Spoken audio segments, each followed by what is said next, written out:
Aujourd'hui, on va écouter le témoignage de Français SDF qui sont discriminés. Je cite: J'étais à la mairie de Villeurbanne derrière un couple de migrants. On leur a donné 180 € de ticket restaurant. J'ai demandé un ticket restaurant et on m'a dit: Vous, monsieur, ce n'est pas possible parce que vous êtes français. À la mairie, ils lui ont dit ça. Donc si vous êtes à la rue, bah dites que vous êtes étranger, vous parlez anglais, je sais pas quoi, vous vous débrouillez. Parce que si vous êtes français, vous n'avez droit à rien. On est dans le pays du droit des autres. C'est merveilleux. Petit filtre anti-droit d'auteur, on écoute ça.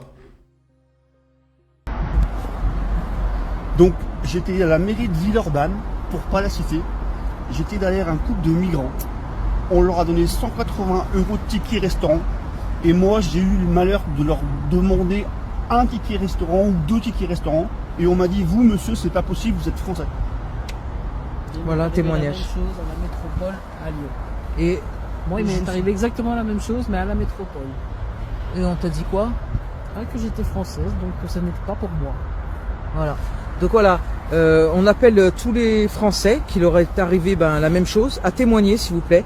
Allez poster cette vidéo, la partager là au maximum pour que voilà la France voit un petit peu comment ça fonctionne pour les SDF en France, ou même sans compter les SDF.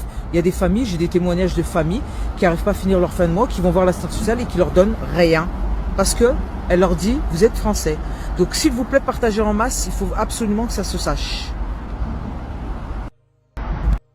En vrai, à ce niveau-là, fais semblant de pas savoir parler français, tu dis que t'as pas de papier, et t'auras plein de trucs, hein.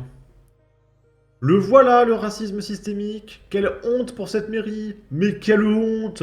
Nous, Français, devons nous lever contre ce racisme, ces injustices gravissimes. Qui en a aussi marre de ça? Ici, la Société des journalistes de France 3, aux côtés de 90 médias d'extrême gauche. Il y a zéro média de droite, hein, à part CNews, C8. Rien. On est tellement minoritaire. Et on est à 34%, quoi. Imaginez à droite si on avait 90 médias de notre côté.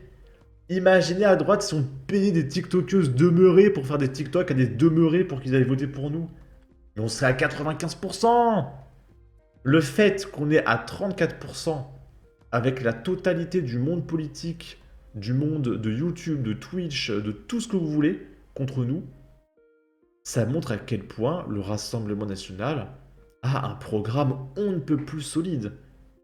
Si le programme n'était pas solide, on ne pourrait pas faire 34% avec autant de personnes contre nous, hein. D'accord? On va aller voir tout ça. Du coup, les 90 médias appellent à faire barrage à l'extrême droite. Évidemment, ils ne vont pas citer une ligne de programme ou quoi. C'est juste un barrage. Parce que, je sais pas, il y a quelqu'un qui l'a dit sur TikTok, alors on va l'écouter, voilà.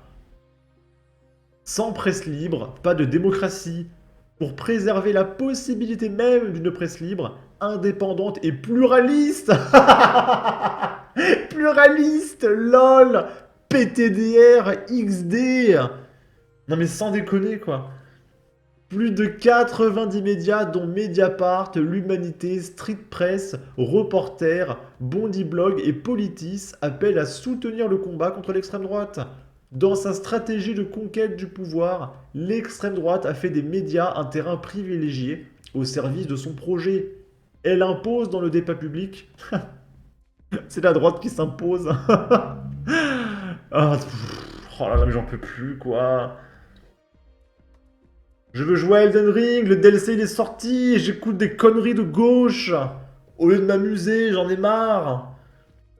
Bon, je disais que évidemment c'est l'extrême droite qui est mis en avant dans les médias, d'après ces débiles.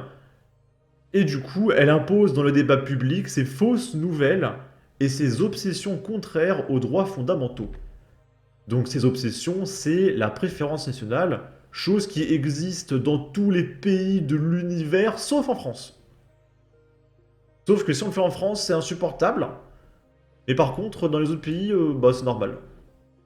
C'est un état de droit, Enfin, je comprends pas.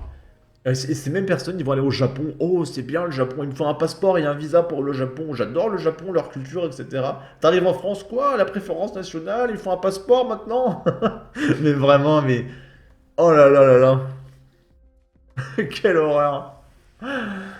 Jamais, depuis la libération, l'extrême droite en France ne s'est trouvée si près de la victoire. Elle porte un projet de démolition sociale, de repli chauvin, de discrimination raciste, méchante, homophobe, de guerre aux minorités, de basculement liberticide et de régression écologique. Alors ceux qui te parlent de régression écologique veulent fermer toutes les centrales nucléaires et ouvrir un petit millier d'usines à charbon pour fabriquer des éoliennes, massivement. Là, c'est très très l'écologie, les copains, hein, d'accord? Dans sa stratégie de conquête du pouvoir, elle a fait des médias un terrain privilégié, avec la prise de contrôle de titres, de chaînes de télévision, de radio par des milliardaires au service de son projet. Par ce maillage, elle impose dans le débat public ses fausses nouvelles et ses obsessions contraires aux droits fondamentaux. Le Rassemblement national annonce déjà la couleur pour l'audiovisuel public, voué s'il l'emportait à la privatisation. Et j'espère tellement que ça va arriver. Mais imaginez si c'est privatisé. Déjà, on ne pourra plus faire chier ces news. Et ensuite, le nombre de chaînes d'extrême gauche, genre BFM TV par exemple, là, en une semaine, ils ont dû faire 600 reportages anti-RN. C'est un truc de fou. Est-ce qu'ils vont pouvoir continuer à vivre si on privatise BFM TV? Parce qu'il faudra des gens pour payer BFM TV, si c'est privatisé. Qui va payer pour BFM TV? Je pose la question. La liberté de la presse est dans sa ligne de mire. Partout en Europe, dans le monde où l'extrême droite gouverne. On gouverne, mais tous les médias sont de gauche. J'ai tellement hâte qu'on privatise tout ça. La droite va peut-être enfin, pour le coup, gouverner. Et là, je peux vous dire que sans la propagande unilatérale de gauche, on passerait à 80% dans les sondages au grand minimum. Grand minimum! Et du coup, la liberté de presse est dans sa ligne de mire. Partout en Europe, dans le monde où l'extrême droite gouverne, celle-ci est violemment attaquée. Interdiction de publication, destruction du secret des sources, multiplication des procédures bâillons, censure, pression et intimidation, assèchement des aides publiques à la presse. Ok, on va réfléchir un petit peu les copains.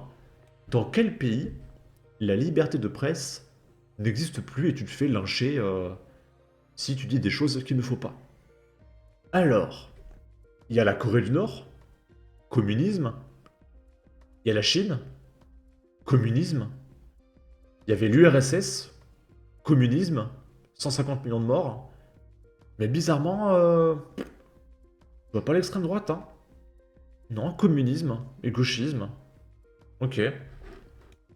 En France, le terrain en a malheureusement été méthodiquement préparé par l'exécutif sous la présidence, excusez-moi, d'Emmanuel Macron, qui n'a eu de cesse de restreindre les protections et les droits des journalistes par les atteintes au secret des sources et de la primauté du secret des affaires, la loi sur la sécurité globale, la fusion programmée de l'audiovisuel public et le laisser-faire en matière de concentration capitalistique des médias aux mains de grands industriels au détriment du pluralisme et de l'indépendance.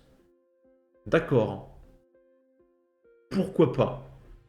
Je rappelle que quand les journalistes de droite ont accès à des informations qui vont dans le sens de la droite et pas de la gauche, du genre on a appris, je sais pas, qu'il y a un mec qui a planté une nana, qu'il était d'origine tant, etc. Là, les gauchistes s'insurgent parce qu'il y a des informations qui ont fuité, c'est scandaleux, etc. C'est intolérable. Là, c'est pas, là, l'indépendance, on n'en veut pas. Là, la liberté de presse, non, non, faut la retirer, la liberté de presse. Alors, c'est de droite. Par contre, la liberté de presse de gauche, ça, par contre, c'est bien. Là, on est tolérant, il n'y a pas de problème. Le combat contre l'extrême droite et son projet est au cœur de nos engagements éditoriaux.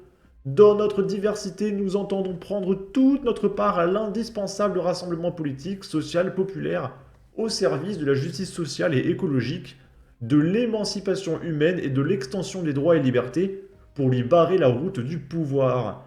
L'enjeu est de préserver la possibilité même d'une presse indépendante du pouvoir politique, pluraliste, PTDR de LOL. Ils font que de se plaindre de la droite. Hein.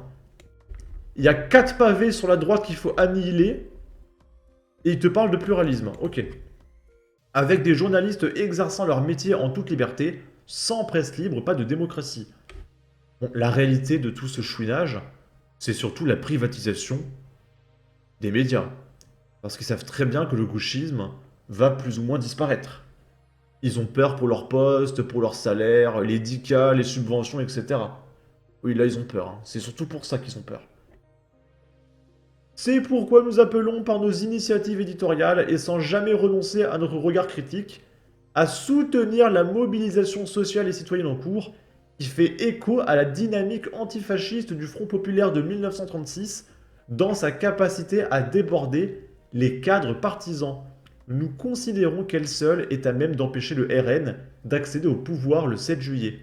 La lutte contre l'extrême droite nous requiert pour toutes et à tous, en nous, en premier lieu, comme acteurs de la société civile. Et là, c'est pas de l'opinion politique d'appeler à voter pour le Front populaire. Là, on parle quand même de médias qui appellent directement à voter pour un parti politique. Et vous avez prononcé le mot pluralisme au moins 10 fois. Mais vous êtes des demeurés, vous vous bavez dessus, hein. Je suis sûr que quand vous parlez, vous vous bavez dessus, c'est pas possible autrement. Les médias initiateurs, l'Humanité, Mediapart, Street Press, Bondi Blog, Reporter, Politis, Regard, Là-bas j'y suis, les médias signataires, oh il y en a 12 000, il y en a 12 000, laisse tomber, je vais pas tous les lire. Le Média TV, L'Âge de Fer, l'Alter Press, l'Empaillé, ouais. Ok, que des médias dont personne n'a jamais entendu parler, parce que c'est des médias de gauche, dont tout le monde se fout. Ok. Oh, on a la liste des subventions.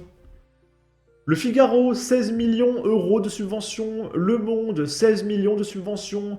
Aujourd'hui en France, 12 millions de subventions. Ouest France, 10 millions de subventions. Je comprends pourquoi ils ont peur. Hein. C'est pour ça qu'ils manifestent. Ils vont perdre leurs subventions, les copains. Tu rigoles, les 5 millions de subventions, tu m'étonnes hein, qu'ils ont peur. Et vite voter pour qu'on garde nos subventions. Putain, les bandes de demeurés égoïstes, capitalistes. Ils chouinent contre le capitalisme, ce sont les premiers à dire de voter le Front populaire pour garder leurs pognons et leurs subventions. Ce sont les premiers capitalistes. Oh, c'est insupportable. Bon. En tout cas, n'hésitez pas à donner votre avis, votre opinion, à partager, liker, commenter. Ça aidera au référencement de la vidéo sur YouTube. Abonnez-vous, suivez-moi sur Twitter. Et à la prochaine pour de futures vidéos. Ciao.